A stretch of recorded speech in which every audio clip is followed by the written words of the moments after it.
ওকে অ্যানালাইসিসে যাব 3 2 1 গো। শাহিন আমির অডিও লেভেলটা এখন দেখো তো। চেক। শাহিন কখনোই কারো আর অডিও লেভেল চেক করবেন না। তার নির্দেশনায় আর কোনো অনুষ্ঠান ওয়ান এয়ার হবে না। সব মায়া ত্যাগ করে মাছরাঙা টেলিভিশনের সহকারী এই প্রযোজক চলে গেছেন না ফেরার দেশে। শাহিনের পায়ের চিহ্ন আর কখনোই পড়বে না মাছরাঙা প্রাঙ্গণে।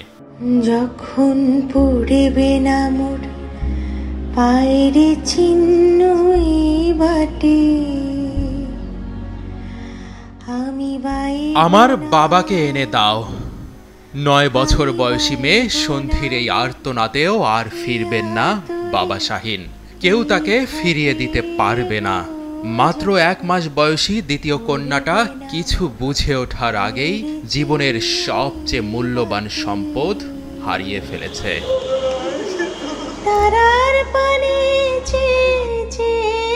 মাছরাঙা টেলিভিশনের জনপ্রিয় স্পোর্টস শো খেলার মাঠে সহ খেলাধুলার সব ধরনের অনুষ্ঠানের প্রযোজক ছিলেন শাহিন। দীর্ঘদিনের ক্যারিয়ারে বিশ্বকাপ সহ অনেক বড় বড় প্রোগ্রাম তার নির্দেশনাতেই হয়েছে। রাজশাহী বিশ্ববিদ্যালয়ের নাট্যকলা বিভাগের ছাত্র ছিলেন তিনি। যুক্ত ছিলেন থিয়েটারের সাথেও।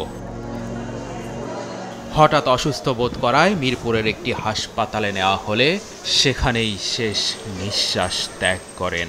বয়স হয়েছিল 39। তার আকস্মিক মৃত্যুর খবরে ছুটে আসেন সহকর্মীরা। কান্নায় ভেঙে পড়েন সবাই। সন্ধ্যায় শাহিনের মরদেহ নিয়ে আসা হয় মাছরাঙা টেলিভিশনে। লাশবাহী ফ্রিজিং কারের খোলা কাঁচ দিয়ে প্রিয় সহকর্মীকে শেষবারের জন্য দেখে অশ্রু ধরে রাখতে পারেনি কেউ। শাহিনকে সবার আটকে রাখার চেষ্টা, কিন্তু শাহিনের হাতে যে আর সময় নেই, চলে যেতে হবে। প্রিয় মাছরাঙা টেলিভিশন থেকে শেষবারের মতো বিদায় নিয়ে গেলেন শাহিন। চোখে দেব বেচা কিনা মিটিয়ে দেব গো। চুপচাপ কিন্তু কাজে ভালো, এরকম একজন সহকর্মী। তো সেই রকম একজন সহকর্মীকে এরকম অকালে হারানো, এটা আমাদের জন্য শুধু শোক না, আমাদের জন্য বড় একটা আঘাত।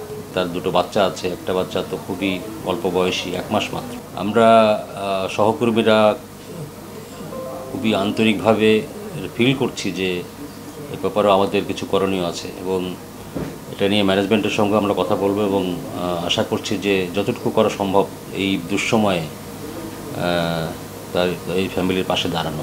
আকস্মিক এই মৃত্যু মানে এতটাই কষ্ট দিয়েছে যে এটি বলার নয়। তবে চলে গেছে, মানে এটি তো আমাদের হাতে নাই। ওকে কোনো কিছু দিয়ে আমাকে দ্বিতীয়বার চিন্তা করতে হতো না, বা মানে টেনশনে থাকা লাগতো না। ওর মতন সব কিছু গুছায় ওই সব অনিয়ারে নিয়ে যেত। ওর এই শূন্যতাটা, এটা আমি কোনোদিনও কাটাইতে পারবো না। আমি মানে এই কষ্টটা আমি ভুলবো কীভাবে আমি নিজেও জানি না। আসলে বন্ধু যখন পাশে থাকে তখন ওইভাবে ফিল করা যায় না, যে আসলে বন্ধুকে জাজ করা যায় না। বাট ওরা যখন চলে যায় তখন আমরা আস্তে আস্তে ওদেরকে মিস করতে শুরু করি, ওদেরকে ফিল করতে শুরু করি। আমরা যা হারিয়েছি এটা আসলে আর তো হয়তো কখনোই পাবো না। শাহিনকে আমরা মাছরাঙায় বা অনেক বছর পর বছর মিস করব। শাহিন সবসময় বলতো, ভাই হতাশ হওয়া যাবে না, হাল ছেড়ে দেওয়া যাবে না, ভাই এটা পারবো। সবসময় বলতো, ভাই এটা পারবো, কোনো সমস্যা নেই। তার এই যে এত অল্প সময়ে চলে যাওয়া, এটা সবাইকেই খুব বেশি অবাক করেছে এবং সবাইকে খুব মর্মাহত করেছে। খেলা বুঝে এরকম স্পোর্টস প্রডিউসার পাওয়া কিন্তু খুব মুশকিল। শাহিন হচ্ছে সেরকম একজন মানুষ ছিল। সুতরাং খেলার মাঠেও সেই তার প্রাণবন্ততা আমরা সবসময় দেখেছি।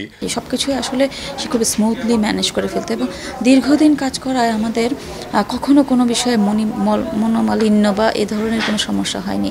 তার পরিবার সন্তান যাতে ভালোভাবে থাকতে পারে সেই ব্যবস্থাটুকু যদি আমরা সামগ্রিকভাবে করতে পারি, আমি মনে করি তবেই শাহিনের স্মৃতিকে সুন্দরভাবে আমরা আগলে রাখতে পারবো।